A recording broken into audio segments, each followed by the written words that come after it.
aso! Sa wakas, nakapuntos na rin ang henyo sa Sakuragi.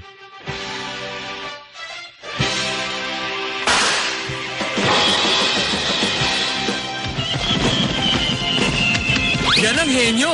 Ang susunod na captain! Mukhang henyo nga siya.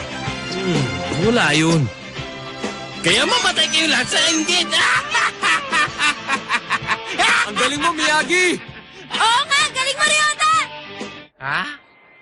Ha? Nice pass, Miyagi. Talaga maaasahan ka, Miyagi.